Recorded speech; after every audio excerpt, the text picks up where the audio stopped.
To access all full body language breakdown videos in entirety, hours upon hours, click the link in the description to take you through to the Patreon. Thanks.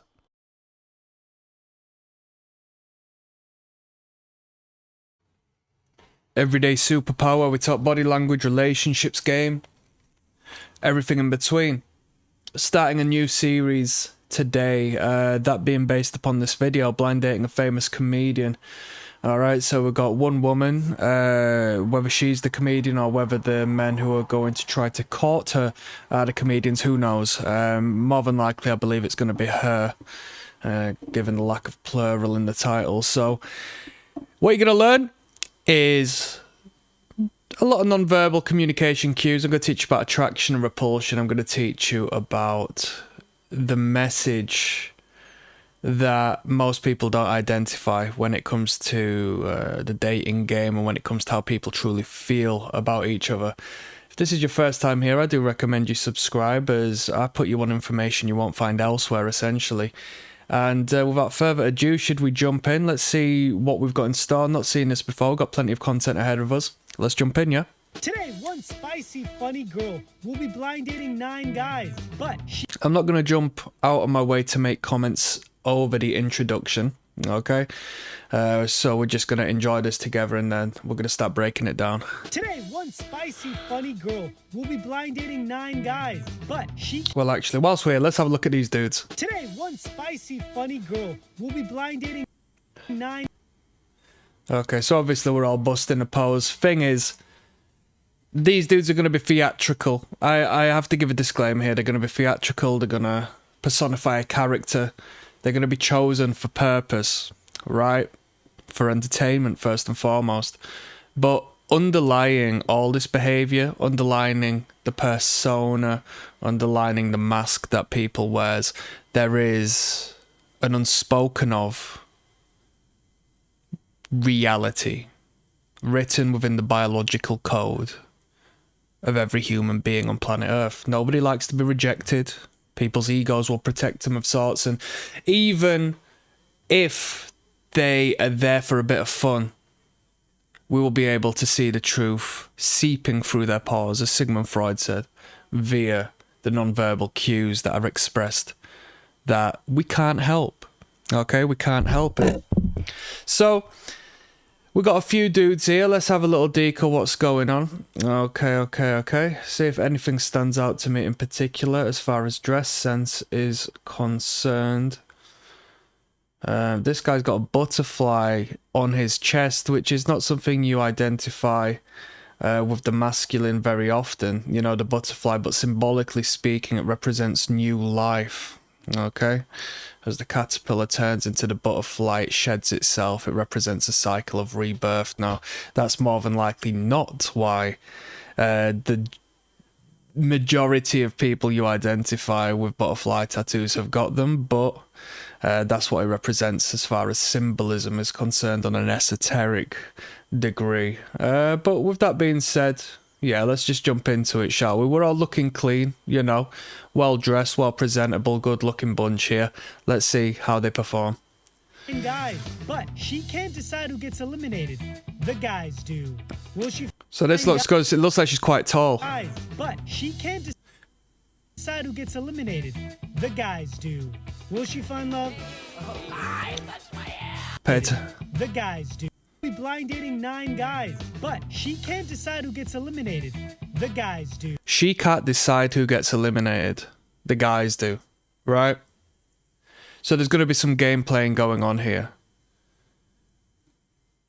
And even though we're all friends, even though we're he-heing and ha-haing, if we wish to be perceived as an attractive male, as a dominant male, as a winner, as a leader, which the men who possess testosterone will feel, will have that natural drive, irrelevant to the program, irrelevant to, you know, the circumstances to which they reside, right? They can't stop the fact they are a man, first and foremost.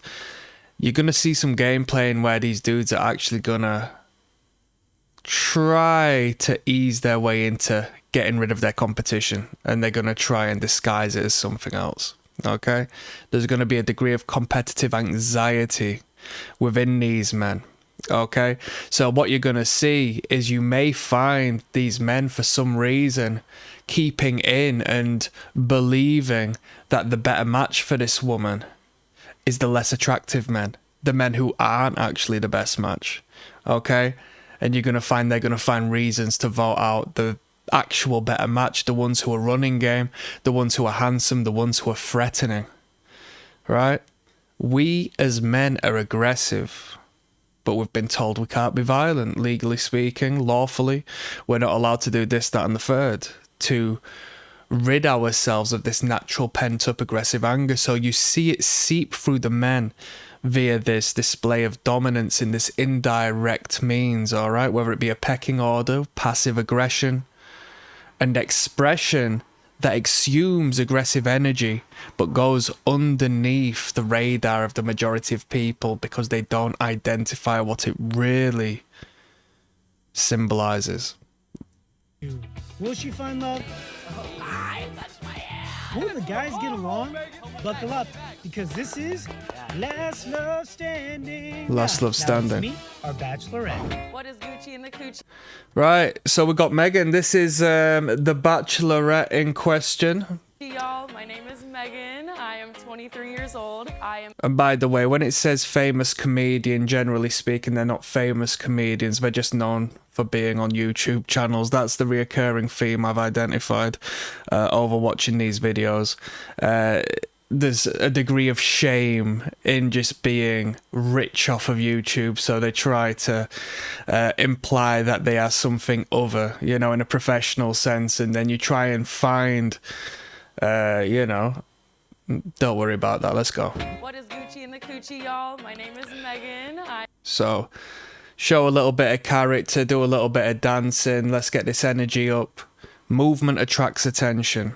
Okay, I'm the star of the show. I need to move. I need to express myself. I need to be this vibrant, flamboyant individual. And as I move, you can't help but look at me, right? Because there's a part of your brain that is fine-tuned and attracted to movement.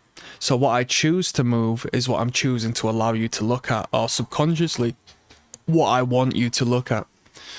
I am 23 years old. I am a comedian, model. I used to work at McDonald's, and I feel like that's such aura. Like, no matter how far I go, I started putting fries in a bag. I studied psychology at U of H, so I did not go to TikTok University straight out of high school. So why do you think you're still single? I am really picky, Like, I'm ready to get married. Pay attention. So why do you think you're still single? I am really... Expansion of the arms, territorial, making herself seem larger than she is. You'll see this in men as well, as the elbows represent weapons, okay? Really picky, Like, I'm ready to get married. I'm not playing around anymore. I had my wild era. I call it the Miss the Rage era 2021. Thing is, let's ignore the nonsense. I'm being picky. Why are you still single? Blah, blah, blah. She's not on here to find a date. This isn't about love. This is about attention. And it's probably about money as well. Getting paid to be on the program. And garnering the attention from a YouTube channel that has over 3 million subscribers, right? So don't take it at face value when we're asking these questions. Why do you not think you found love? And do you think you'll find the right person on here and all this and that nonsense? That's not the intention, okay? I'm not playing around anymore. I had my wild era. I call it... I mean, she might be telling the truth to an extent as far as... I'm looking for someone, but as far as expecting to find it on the program, nonsense. And when people say that they've had a wild era and blah, blah, blah, people don't do things just once, right? So you can judge future behaviour best... you can judge... my apologies. You can judge a person on what their future behaviour is going to be alike based upon how they've acted in the past. So if somebody's had a run of broken relationships via them cheating, don't be surprised if they cheat on you, right? Don't be blinded by the lights here. judge a person based on their past behavior. So I used to be wild, right? So you still have that essence in you. You still have that spirit in you. I'm not saying it's a detriment. I'm not saying it's problematic. But what I am saying is that you have the capability and the character to be this individual, right? You didn't just shut it off. That was you, okay? That person who you're dating used to be a drug addict and they're not no more. That doesn't mean that they can't go back into it. They've shown the potential that they are like that. They're into that. Their psyche aligns with that frequency, you know? Like, I'm ready to get married. I'm not playing around anymore. I had my wild era. I call it the Miss the Rage era 2021, when everyone was crazy. What are some red flags you're looking out for today? I mean, to me, that's a red flag in itself anyway. You're too social. You're too, you know what I mean? I'm not interested in all that. I can know a narcissist when I see one. I can know a narcissist when I see one. This is a traditional projection from the woman. Okay, how many women do you see vocalizing how their ex was a narcissist and so forth?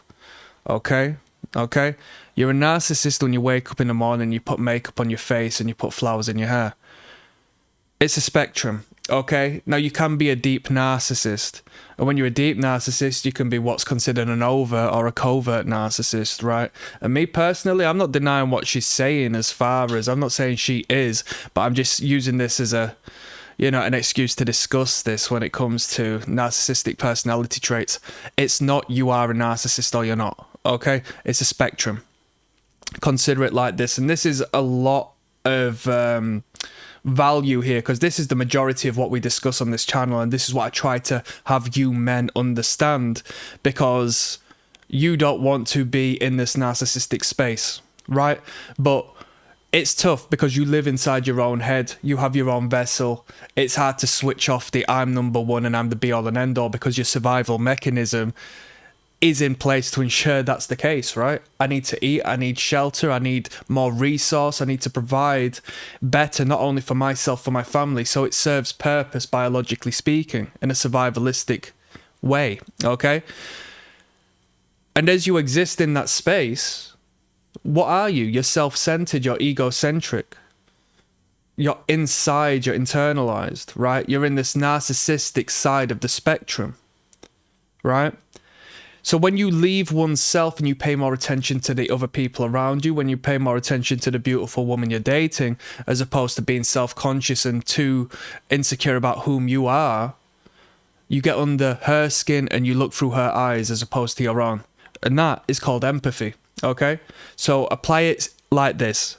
Narcissism, empathy, yeah? That man you speak to who's just self-obsessed and uses this as a defense mechanism to protect what is his frail ego, because he always has to put himself out there and talk about himself and defend himself, because what it really showcases is an overcompensation for the opposite. That's narcissistic behavior, and it's annoying to be about because you go unnoticed. He doesn't care about you. He's not interested in you. Just wants to talk about himself. He's obsessed about himself. And oddly enough, there's an awkward duality here, because that obsessing of oneself, the talking about oneself, the expressing of oneself, the obsessive self-care actually shows that they feel less important than you, because they have this obsessive need to prove it to the world and to you when they're engaging. Do you know? I didn't ask you to talk about yourself for 2 hours, but for some strange reason you feel the need to do so. You might consider that self-importance, but it's an illusion. It's a mask. They don't feel self-important. That's why they need to do that. So you'll find these women, and these women will all say, oh, he's a narcissist, he's a narcissist, narcissist. But as they do so, they're putting themselves in this position where they did no wrong. It wasn't me, it was them. It's always them, it's never me. Narcissist, they're a narcissist, they're a narcissist, they're a narcissist, right? Not me. It could be projection, it's a bold statement, right? Every accusation is an admittance of oneself, right? If I call you a narcissist because I see traits in you that I possess myself, but I repress, quite potentially I'm attacking them characteristics in you because I disdain them in my own self, but I choose not to identify them in myself. So when I see them characteristics in others, it is what it is. Right, let's continue going. But truth be told, right, as far as narcissism is concerned, and you don't want to be perceived as this way, 99% of men are, right? Because they don't approach communication and conversation in the right way. Everyone loves talking about themselves, so the moment you stop talking about yourself and start engaging and showing interest in them, you bypass all of that, right?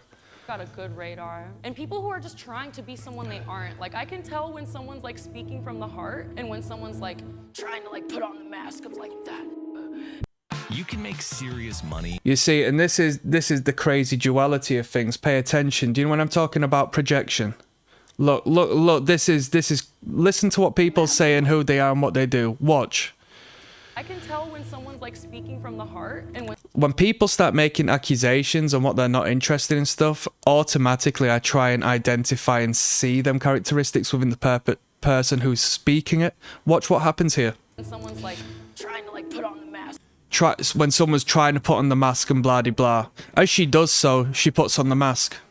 She personifies that which she hates in real time. Do you know what I'm coming from? Like that. And like, it's just, I like people who are honest with themselves.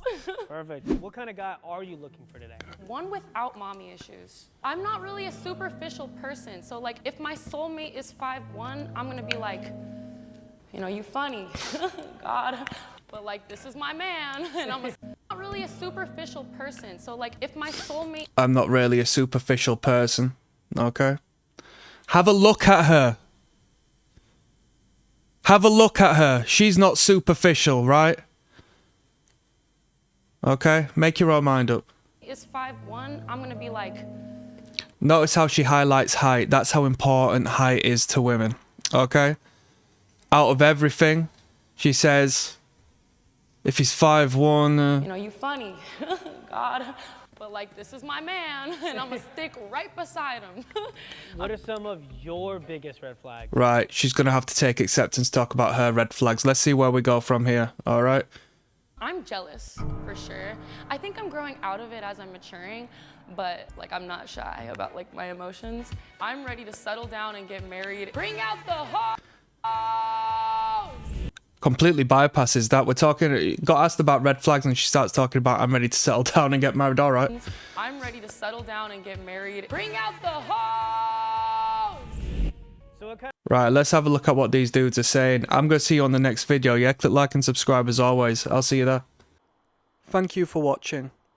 You can watch all body language breakdown videos, hours on hours of content, including the game I can't give here, via the Patreon. The link is in the description.